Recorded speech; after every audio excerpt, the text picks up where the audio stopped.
Patricia Gibson. Thank you, Mr. Chair. I want to begin by thanking the honourable gentleman from Caithness, Sutherland and Easter Ross for bringing this debate forward and his excellent introduction to the issues involved. Our constituents are genuinely worried about their gas and electricity bills.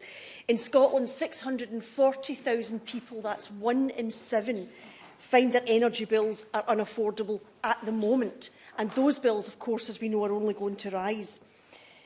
This energy crisis, the cost of energy, has once again thrown into sharp relief the glaring inequalities in our society. Inflation is expected to rise to 6%, energy costs are doubling, and the national insurance hike is about to kick in. So there's huge concern, and alongside that, and because of that, we face a debt time bomb as credit card lending jumped by 41% in recent months, much of this to pay for household essentials. As things stand, 6 million people will slide into fuel poverty because of the rising cost of energy, impacting, of course, on the wider economy, driving up the cost of food, goods and other services. As petrol prices increase, consumer prices will continue to rise, and at a faster rate. Alongside that, we can expect mortgage payments to rise as well. We need government action to tackle this.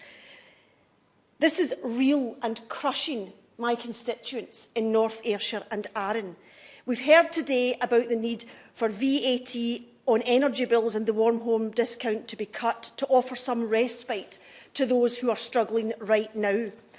Now, in 2016, the now Secretary of State for Levelling Up said, and I quote, "If we vote to leave the EU, we can cut VAT on domestic fuel to zero, and that would save households about £60 a year.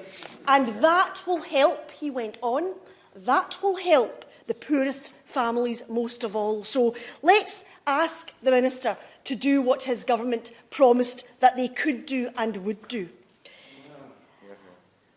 So we need action on that, and it's also time for the government to listen to the calls today to provide loans to energy companies who are teetering on the brink, rule out a future rise in the energy price cap and reintroduce the £20 per universal credit uplift. Households need help right now. The Scottish Child Payment, of course, could be replicated across the UK, and we could deliver a low-income energy payment, introduce a real living wage and raise sick pay levels. So there's a number of things that the government could do to help families that are struggling right now. Now, we heard earlier in this debate today that there are real and genuine and well-founded worries about cold-related morbidity this winter. In this day and age, in a state as rich as the UK, that's a cause for embarrassment and shame.